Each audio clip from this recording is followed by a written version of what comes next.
Shalom, saudara-saudaraku yang kekasih. Kali ini saya ingin membawakan renungan berjudul Yesus, Gembala Baik. Untuk itu silakan subscribe, share, dan like renungan ini. Tuhan memberkati. Akulah gembala yang baik, dan aku mengenal domba-dombaku, dan domba-dombaku mengenal aku sama seperti Bapa mengenal aku, dan aku mengenal Bapa, dan aku memberikan nyawaku bagi domba-dombaku.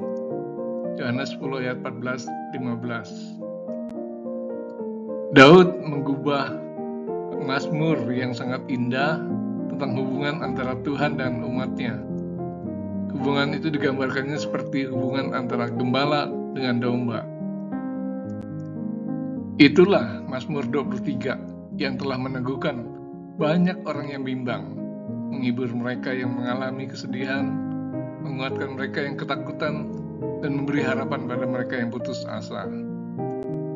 Di Israel, masa lalu dikenal profesi gembala, yaitu orang yang bertugas memelihara ternak, khususnya domba dan kambing. Gembala di Israel memakai jubah, membawa tongkat melengkung, dan gada. Mereka umumnya tinggal berhari-hari bersama ternaknya.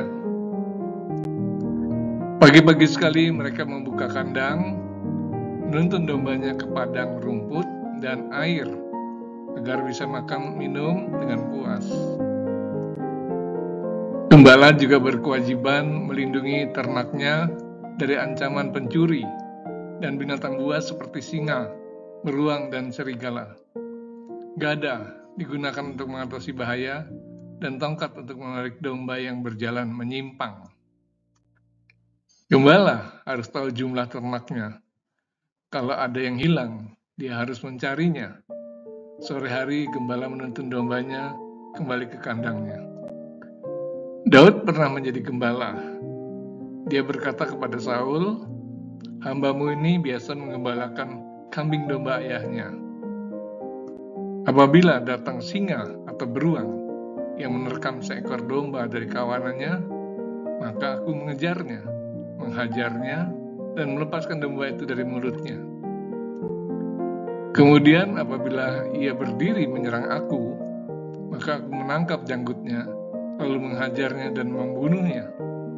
1 Samuel 17 ayat 34-35. Itulah Daud. Daud mengakui Tuhan gembalanya. Jika Daud sanggup menjaga dombanya, terlebih lagi Tuhan gembala kita, Dia pasti sanggup melindungi kita dari bahaya apapun. Perhatikan janji Tuhan dalam Yehezkiel 34 ayat 15-16. "Aku sendiri akan menggembalakan domba-dombaku, dan aku akan membiarkan mereka berbaring." Demikian firman Tuhan Allah. Yang hilang akan kucari, yang tersesat akan kubawa pulang, yang luka akan kubalut, yang sakit akan kukuatkan, serta yang gemuk dan yang kuat akan kulindungi. Aku akan mengembalakan mereka sebagaimana seharusnya. Yesus adalah gembala yang baik. Dia memberikan nyawanya untuk menyelamatkan kita dari hukuman kekal. Dalam lindungan gembala agung, yaitu Yesus, tidak perlu khawatir akan hidup ini. Sebab itu janganlah kamu khawatir dan berkata, "Apakah yang akan kami makan? Apakah yang akan kami minum? Apakah yang akan kami pakai?" Semua itu dicari bangsa-bangsa yang tidak mengenal Allah. Akan tetapi Bapakmu yang di surga tahu bahwa kamu memerlukan semuanya itu. Matius 6 ayat 31-32. Jiwa kita yang letih, galau, stres, menderita, kesepian, putus asa, tak berpengharapan, kembali disegarkan. Yesus mengundang, "Marilah kepadaku semua yang letih lesu dan berbeban berat, aku akan memberi kelegaan padamu." Matius 11 ayat 28.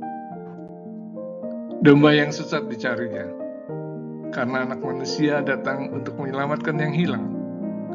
Demikian juga Bapakmu yang di surga tidak menghendaki supaya seorang pun dari anak-anak ini hilang, Matius 18 ayat 11 dan 14. Mungkin saat ini hidup kita jauh dari Tuhan, menyimpang dari ajarannya, dan tenggelam dalam dosa. Jika kita ingin terlepas dari semua itu, datanglah pada Yesus. Dia tidak akan menolak dombanya yang tersesat dan ingin kembali. Dia akan mengampuni dan memulihkan hidup kita, asalkan kita sungguh-sungguh menyerahkan seluruh kehidupan kita dalam tangannya. Dia selalu menyertai kita. Aku menyertai kamu senantiasa sampai kepada akhir zaman. Matius 28 ayat 20 bagian B. Mungkin saat ini kita berada dalam lembah kekelaman, keterpurukan, kehinaan, kengerian karena jerat si iblis. Datanglah pada Yesus. Dia akan melindungi dan membentengi kita, dan Dia akan menghancurkan kuasa si jahat. Dia mengurapi kita dengan kebajikan dan kemurahan secara melimpah selama-lamanya, sehingga kita akan tinggal di rumah Tuhan di sorga dalam kekekalan sepanjang masa. Bukalah hatimu, izinkan Gembala Agung, yaitu Yesus Kristus, yang adalah Tuhan dan Juru Selamat manusia, masuk dan menyelamatkan hidupmu. Dia akan membebaskan hidupmu dari tindasan akibat dosa, dan akan memberi hidup penuh kebahagiaan, baik di dunia maupun di sorga. Jangan keraskan hatimu, dan jangan terlambat. Tidak ada manusia yang tahu kapan akhir hidupnya. Jika engkau menolaknya, engkau akan menyesalinya kelak dalam penderitaan kekal. Tuhan memberkati. Amin.